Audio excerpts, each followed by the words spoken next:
이번 시간에 학습 목표에 대해서 알아보겠습니다. 먼저 멘티미터의 특징과 장점을 알아보겠습니다. 그리고 멘티미터로 기본 프레젠테이션을 제작하는 방법에 대해서 알아보겠습니다. 멘티미터라고 하는 도구는요, 대화형 발표 도구입니다. 실시간으로 투표하고 퀴즈를 내고 그리고 응답자가 어떤 식으로 설문을 했는지 실시간으로 확인할 수 있는 도구입니다. 이 멘티미터라고 하는 도구도요, 별도의 프로그램을 설치하실 필요가 없이 클라우드 기반으로 동작하는 도구입니다. 이 멘티미터의 주요 특징에 대해서 알아보겠습니다. 먼저 첫 번째, 실시간으로 반응합니다. 즉각적인 피드백 수집이 가능하다는 의미고요. 두 번째, 굉장히 강력한 기능 중에 하나인데요. 바로 시각화 기능을 제공해 줍니다. 워드 클라우드, 그리고 차트 생성과 같이 응답자들이 응답한 결과에 대해서 굉장히 시각적으로 다양한 효과를 적용해서 표시해 준다는 그러한 기능이 있습니다. 세 번째는 간편하게 참여할 수 있다라는 것입니다. 우리가 어떠한 슬라이드를 만들게 되면 코드가 만들어지고요. 참여자들은 그 코드를 사용해서 번호를 입력하면 해당 페이지로 접근을 할 수가 있습니다. 그리고 QR코드도 제공을 해주기 때문에 QR로도 접속이 가능하고요. 마지막으로 다양한 문항을 만들 수 있다는 것입니다. 10가지 이상의 다양한 템플릿을 제공해주고 있고요. 다양한 형태의 문항을 만들 수가 있습니다. 자, 멘티미터와 기존의 대표적인 발표 도구인 PPT와 어떠한 차이점이 있는지 비교표로 알아보도록 하겠습니다. 자, 먼저 첫 번째, 기본 프레젠테이션 도구 같은 경우에는 일방향 도구죠. 발표자가 전달하고자 하는 내용을 PPT 문서에 담고 그 내용을 전달하는 목적으로 만들어진 것이 PPT입니다. 자, 반면에 멘티미터는요, 실제로 편집하는 그런 방법은 PPT와 거의 유사하지만 목적 자체가 일방향 프레젠테이션을 위한 도구가 아니라 양방향 소통을 위한 도구입니다. 자, 그렇기 때문에 참여자 반응에도 차이가 있는데요. 기존 PPT 같은 경우에는 수동적이죠. 발표자는 적극적으로 발표를 하겠지만 그 내용을 전달받는 사람은 수동적으로 내용을 전달받을 수밖에 없습니다. 자, 반면에 멘티미터 같은 경우에는요, 참여자가 직접적으로 어떠한 반응을 해야지만 그 다음으로 넘어가게 됩니다.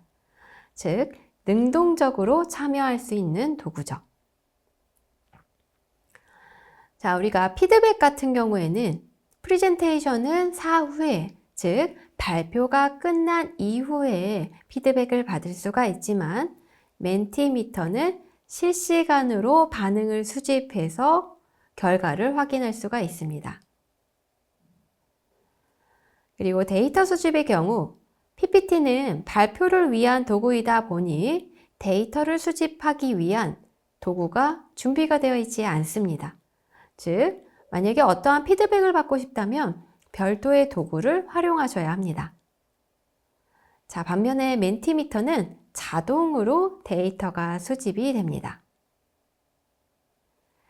익명성 같은 경우 데이터 수집이 PPT에서는 되지 않기 때문에 익명성을 고려할 필요가 없죠. 멘티미터의 좋은 점 중에 하나가 바로 익명성이 보장된다는 것입니다. 즉, 멘티미터는요, 발표하는 기능과 설문조사하는 기능이 통합되어 있다라고 생각하시면 되겠습니다. 자, 멘티미터는 어떻게 활용할 수 있냐면요. 먼저 사이트 mentimeter.com에 접속을 하시고요. 구글이나 MS 계정을 사용해서 간편하게 가입하시면 됩니다. 자, 그리고 프레젠테이션을 생성하시면 되는데요. 기본 용어에 대해서 간단하게 설명을 드리면 프레젠테이션이라고 하는 것은 하나의 파일의 단위이고요. 슬라이드라고 하는 것은 프레젠테이션을 구성하는 개별 화면, 하나하나의 질문 또는 컨텐츠를 의미합니다. 그리고 participant라고 하는 것은 참여자, 마지막으로 response라고 하는 것은 응답 결과를 의미합니다. 멘티미터의 화면을 보시면 우리 슬라이드 편집하는 화면과 거의 유사합니다. 좌측에는 슬라이드의 개요가 보여지고요. 중앙부에는 슬라이드의 내용을 편집할 수 있는 부분이 표시됩니다. 그리고 우측에는 다양한 옵션 기능들을 제공해줘서 설정 값을 변경해 줄 수가 있습니다. 그리고 실제로 어떤 것들을 편집할 때에는 드래그 앤 드롭을 사용을 해서 슬라이드의 순서를 변경할 수도 있고 새로운 기능을 추가시킬 수도 있습니다. 멘티미터에서 제공해주는 다양한 슬라이드 유형에 대해서 알아보겠습니다. 먼저 첫 번째, 워드 클라우드는요, 키워드를 수집해서 많이 나오는 키워드에 대해서는 크게 표시를 해주고 적게 나오는 키워드에 대해서는 작게 표시하는 그러한 시각화 기능을 제공해 줍니다. 그리고 폴이라고 하는 기능은요, 선다형 질문을 통해서 그 수집된 결과를 막대 그래프나 원 그래프 형태로 표시를 해줍니다. 오픈 엔디드라고 하는 것은 응답자가 자유롭게 텍스트 형태로 응답을 할 수 있는 기능입니다. 자, 그래서 응답자가 응답한 다양한 문구들을 텍스트 목록 형태로 확인할 수가 있습니다. 마지막으로 스케일이라고 하는 기능은요, 척도를 평가하는 기능이고 평균값을 기반으로 표시를 해줍니다. 자, 이 컨텐츠 기반의 슬라이드는 어떤 식으로 구성이 되는지 알아보겠습니다. 자, 먼저 헤딩이라고 하는 것은 제목 슬라이드를 의미하고요. 패러그래프는 텍스트를 설명하는 부분, 이미지는 이미지를 표시하는 부분, 쿼트는 인용구를 강조하기 위한 슬라이드, 마지막 Q&A는 질의응답을 수집하기 위한 슬라이드입니다. 즉, 단순히 설문조사 용도뿐만이 아니라 질문과 내가 전달하고자 하는 컨텐츠를 혼합해서 구성할 수 있다라고 이해하시면 되겠습니다.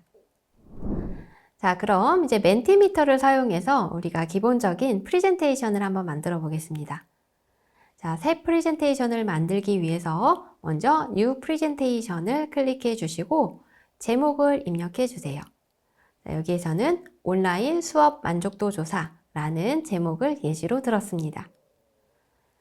자, 그 다음에 첫 슬라이드를 추가합니다. 타입을 선택하는데요. 여기에서는 워드 클라우드 유형을 선택을 했고 질문과 설정을 조정해서 질문으로는 온라인 수업의 가장 큰 장점은, 그리고 설정으로는 익명 여부, 응답 수 등을 조정할 수 있도록 해 주었습니다. 그 다음 이후에 다양한 유형의 슬라이드를 추가할 수 있겠죠. 의견을 수렴하기 위한 워드 클라우드, 만족도 조사를 위한 멀티플 초이스 유형, 그리고 개선점을 자유롭게 입력할 수 있도록 하는 오픈 엔디드 유형, 마지막으로 감사 인사를 전달하기 위한 헤딩 유형, 이렇게 슬라이드를 추가할 수 있겠습니다. 자, 이렇게 내가 슬라이드를 만들고 나면 이제 학습자에게 배포를 해야겠죠. 자, 참여자가 접속하는 방법은 크게 두 가지 방법이 있는데요. 먼저 첫 번째, 숫자 코드를 입력하는 방법입니다. 자, 코드를 입력하기 위해서 먼저 사이트에 접속을 하고요. 그 접속을 하고 나면 숫자 코드를 입력하세요 라고 하는 창이 보여질 겁니다. 자, 그때 우리가 만든 슬라이드에 부여된 코드를 입력하면 간편하게 접속할 수 있습니다. 그 다음 QR코드를 사용해서 자동으로 접속할 수 있는 방법도 있습니다. 자, 이렇게 해서 참여자가 접속을 하고 나면 화면에서 표시되는 정보는 우리가 만든 슬라이드를 프리젠트 버튼을 클릭했을 때 보여지는 화면으로 참여자는 해당 화면을 볼 수가 있습니다. 즉, 전체 화면으로 투표가 진행이 되고 참여자가 반응하는 결과가 실시간으로 참여자가 응답한 결과가 실시간으로 반영이 되어서 결과가 업데이트 됩니다. 자, 응답 결과를 시각화하는 유형으로 먼저 첫 번째 워드 클라우드, 그리고 두 번째 폴 같은 경우에는 막대 그래프나 파이 차트로 시각화를 해주고요. 스케일은 평균 값이나 분포로, 그리고 마지막 오픈 엔디드는 최신 순서대로 텍스트 리스트 형태로 보여지게 됩니다. 즉, 참여자의 응답을 즉시 화면에서 확인을 할 수가 있습니다. 자, mentimeter.com에 들어와 있고요. 자, 이 멘티미터에서 슬라이드를 만들기 위해서 New Menti를 선택해 보겠습니다.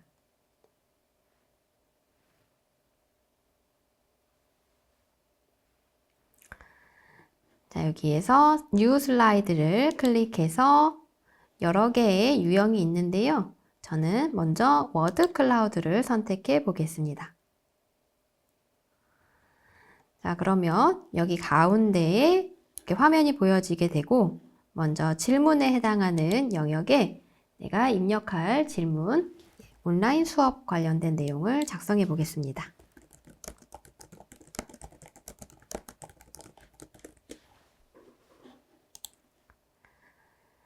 자, 그리고 우측에서 다양한 옵션 값들이 있는데요. 자, 지금 먼저 퀘스천 타입 같은 경우에는 지금 제가 설정했었던 워드 클라우드 유형으로 설정이 되어 있고요. 그 다음에 이미지는 여기에서 추가적으로 추가할 수 있지만 저는 넣지는 않겠습니다. 다음에 백그라운드 컬러, 이미지, 그리고 QR코드를 보여줄지 여부에 대해서 표시하고 있습니다.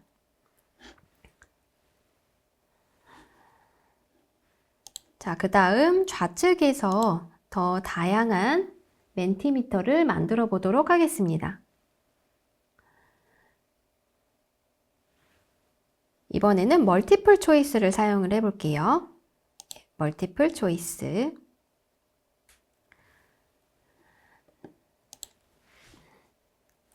자, 오늘 수업의 만족도. 자, 이렇게 해서 옵션 1, 옵션 2, 옵션 3을 선택할 수 있도록 하고요. 좀,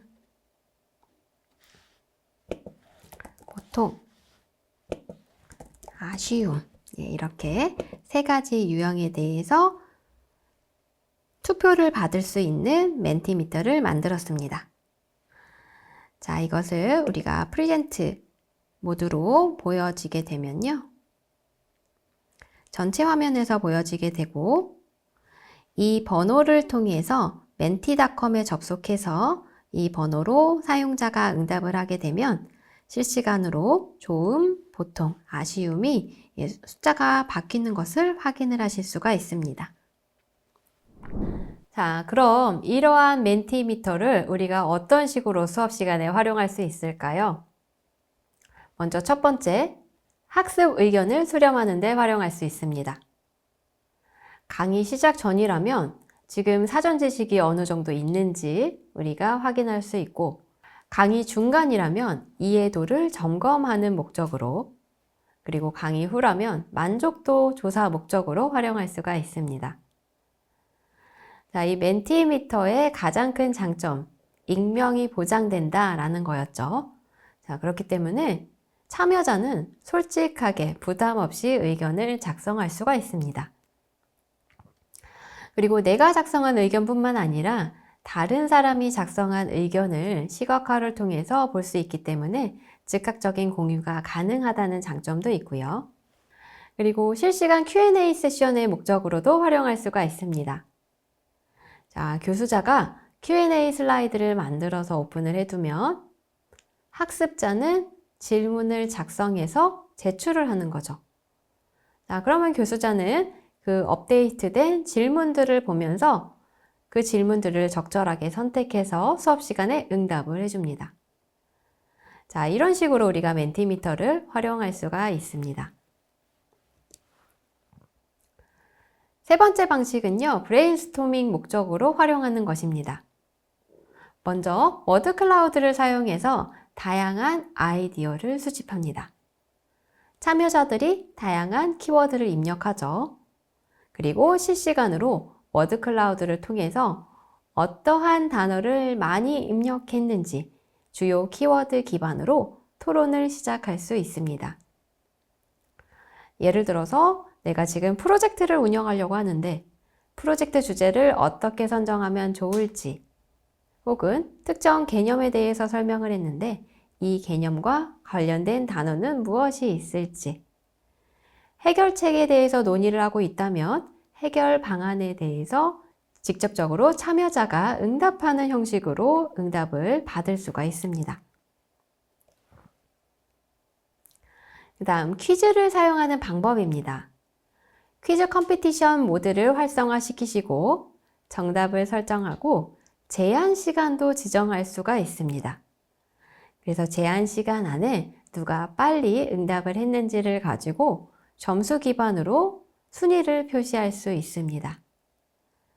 자, 재미있는 게임이 되려면 적절한 난이도로 문제를 출제를 해야겠죠.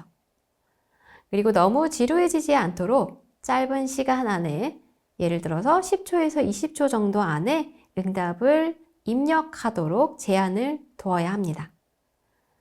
자, 그리고 퀴즈는 보상이 있어야지 참여자가 즐겁게 참여할 수 있겠죠.